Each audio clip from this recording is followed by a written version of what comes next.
caalamiga ragga iyo gabdhaha Soomaaliyeed matalo waa idin salaamay salaanka bacdi munaasabadan waxaan isku yeeray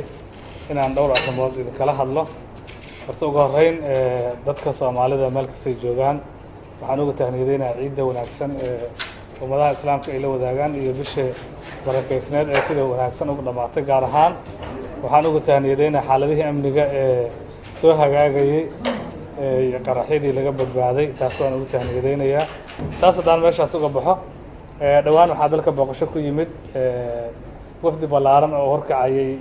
ra'iisul wasaaraha dalka Ethopia Dr. Abiy Ahmed waxaa ku yimid martiqaad oo madaxweynaha Soomaaliya uu fidiyay inuu Soomaaliya soo booqdo oo ziyaarooyinka la isdhaafsado runtiina booqashadaas waxay ahayd booqasho dalka Soomaaliya muhiim u ah kulan muhiim ah ayay yeesheen madaxweynaha sarkeen ra'iisul wasaaraha sarkeen wasiirada kale bay arkeen waxa qodobana waa ay ka soo baxeen qodobadii ka soo baxay mowqifka dawladda Soomaaliya waxa uu yahay inay ahaayeen qodobo loo baahnaa lana gaaray waqtiga loo baahnaa in la meel mariyo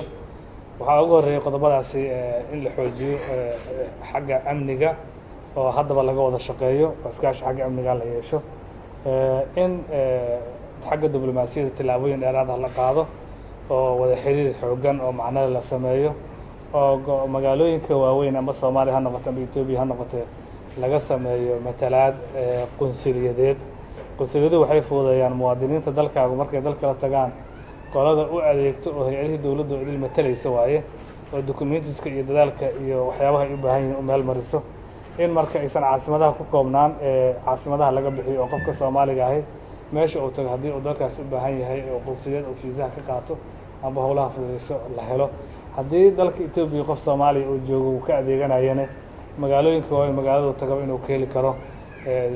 qunsuliyad Soomaaliyeed oo asaga howlihiisa u fududeyso wax culays haddii ay la soo darsaan wax kala qabato intaas oo idil waxaa si dhinac socday aragtiyo ku aadan gobolka iyo adduunka oo ay isdhaafsadeen madaxdu arrinka ugu weynaa waxa ahaa arrinka dhaqaalaha markii laga hadlay dhaqaalaha Soomaaliya iyo Ethiopia inay si xoogan isu kaashadaan oo dhaqaalaha gacan ay iska siiyaan ayaa lagu heshiiyey dhaqaalaha muuqaal badan oo yeelan karay wuxuu yeelan karaa maalgashi oo yeelan karaa isu socodka oo carabka lagu dhuftay oo maaragtay dadku ay isu socdaan badeecaduhuna ay isu socdaan adduunyada waxaa laga hadlaa had iyo jeeraale in la xoreeyo xoolaha iyo xarakada ama dhaqdhaqaaqa dadka in la xoreeyo qofku markuu meesha uu rabo tagi karo meesha uu rabana uu wax geysan karo meesha uu rabana wax ka soo saari karo waxaa ka dhasho kobac dhaqaale oo macno leh dadka Soomaaliduna waa dad firfircoon bariga Afrika ayaan deganahay koonfur Afrika qaaradda koonfurteeda markaa tagtid dad tiro leh oo tayo leh oo dalka ka dhex muuqdo oo Soomaaliya ay ugu tagaysaa galbeedkay joogaan bartamahay joogaan bariga Afrika ku fidsan yihiin dadkaas iyaga waxay u baahan yihiin in loo abuuro fursado shaqo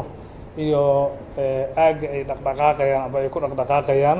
in loo ballaariyo oo la yiraahdo dal hebel baa tii kartiin shuruucdaas aan la gaarnay dal hebel baa tii kartiin shuruucdaas aan la gaarnay xoolihiinu waa madmuun la idima dhici karo sharci baa ilaalinayo heshiisyo dawladda ay galeen baa ilaalinayo in la yiraahdo waxaa la isa soo qaaday oo la isku afkartay ama la isku waafaqay in dekada la sameeyo dekadahaas 4 dekadood bay noqonayaan oo ballaaran oo maalgashi loo raadiyo maalgashiga waxaa laga yaabaa dadku markay maqlaan inay u haysaan oo labada dawladood inay maalgelinayaan laakiin hay'adaha maalgelinta adduunka iyo dawladaha maalgashado iyo sharikadaha waaweyn iyo shakhsiyaadka wadamada labada dal ka soo jeeda intaba waxay noqonayaan dad maalgashan karo oo maalgashigu cid kasta u furaya cid u aragto in halkaas ay suuragal tahay inay ribix ka hesho marka dekadahaas in la sameeyo dekadaha waxaa hoos socdo jidad waaweyn oo dekadaha ka bilowdo oo badeecadu meeshii ku degtay iyo meeshii u socotay isku xiro jidkuna waad ogsoontihiin wuxuu laf dhabar u yahay wax kasta oo horumar dhaqaalaha wax kasta ayuu ka muhiimsan yahay wadooyinka ay ka muhiimsan yihiin waxaa laga yaabaa marka dad badan inay isweydiiyaan haddii dekadaha dalka samaynayo maxaa keena dal kale inuu shirko kula noqdo markii dekada la samaynayo waxa ugu horeeyo la fiiriyo waxa waaye dekadaasi dadka ay u adeegayso tiradooda iyo awooddooda wax iibsiga. markii Soomaaliya ay ku kooban tahay oo dekada Soomaaliya oo ay isticmaalaysana waa waji, markii Ethiopia iyo wadamada ka sii gadaaleeyo ay nala wadaagayaan dekadu si kala xataa qorshuhu waa kala gedsan yahay, baaxaddu waa kala gedsan tahay, badeecada loogu talagalay waa kala gedsan yahay, wadada nafsadeeda culayska qaadayso loogu talagalay waa ka gedsan yahay. ma garatay marka dhisay culayska qaadayaan loogu talagalay wadooyinka habka loo dhis waa kala gedsan yahay. marka arrimahaas oo ayaa laga hadlay. runtii waa arrimaha isleenahay dadka joogana way anfacaysaa, mustaqbalka inay anfacaysaa. dadka Soomaalida waxay isweydiin karaan xaqeena u leeyihiin inay isweydiiyaan maadaama taariikhda oo sooyaalka Soomaaliya iyo si wadamo badan oo darisaba ay colaado iyo xanuuno badan ay jiraan, suuragal ma tahay in si sahal looga gudbo. waxaan dhihi karaa marka waa su'aal xaq ah, waa su'aal macquul ah, waa su'aal imaan karto, laakiin heshiis macno leh markii uu la rabo inuu bedelo colaad sooyaal ah, waxa ugu horeeya waxa ay tahay in la abuuro maslaxad dhaqaale isdhexgal oo dadka la tuso maslaxadii dagaalna maslaxad lagama hele, maslaxadda ay nabadda ka helayaan wadamadaas inay heshiis ahaadaan inay ka weyn tahay inaanay iskaashan maslaxadda ay ka xaqiijin karaan. marka waxa su-aashaas ay macnaha aan uga jawaabayay ama aan rabaa inaan idhaahdo dadka Soomaalida ah iyo dadka Etoobiyaanka ah labada dal markay iskaashadaan oo siyaabo kala gedisan ay isu kaashadaan waxay la tahay in nabad aad iyo aad oo sal adag ku fadhiso oo aan siyaasadda ku xirnayn rabitaanka bulshooyinka ku xiran inay meeshaas ka dhalan karto. intaas waxaa kasii gedisan annaga waxyaabaha noogu fiican oo adduunyada aan haysano dalkeena iyo dadkeena waaye. dalkeena waxyaabaha aan dibadda ka helna waxa ugu qaalisan waa biyaha macaan, webiyada waaye. webiyada waxay nooga yimaadeen Ethiopia nooga yimaadeen webiyada maamulkooda oo aan caalami ah jirto, laakiin dawladda ay ka soo burqadaan iyo dawladda ay ku dhamaanayaan labaduba qorshe midaysan ay isla ogyihiin ayuun bay wax uga bedelaan adduunka markii laga hadlo webiyada aan halka dal ku koobnayn inay gudbo. marka kaalin iskaashiya waa dhaqaale oo generationka hadda jooga wax ku dheefo oo kuwa dambe ay wax ku dheefaan ayaa lagu heshiiyey in la sameeyo. dabcan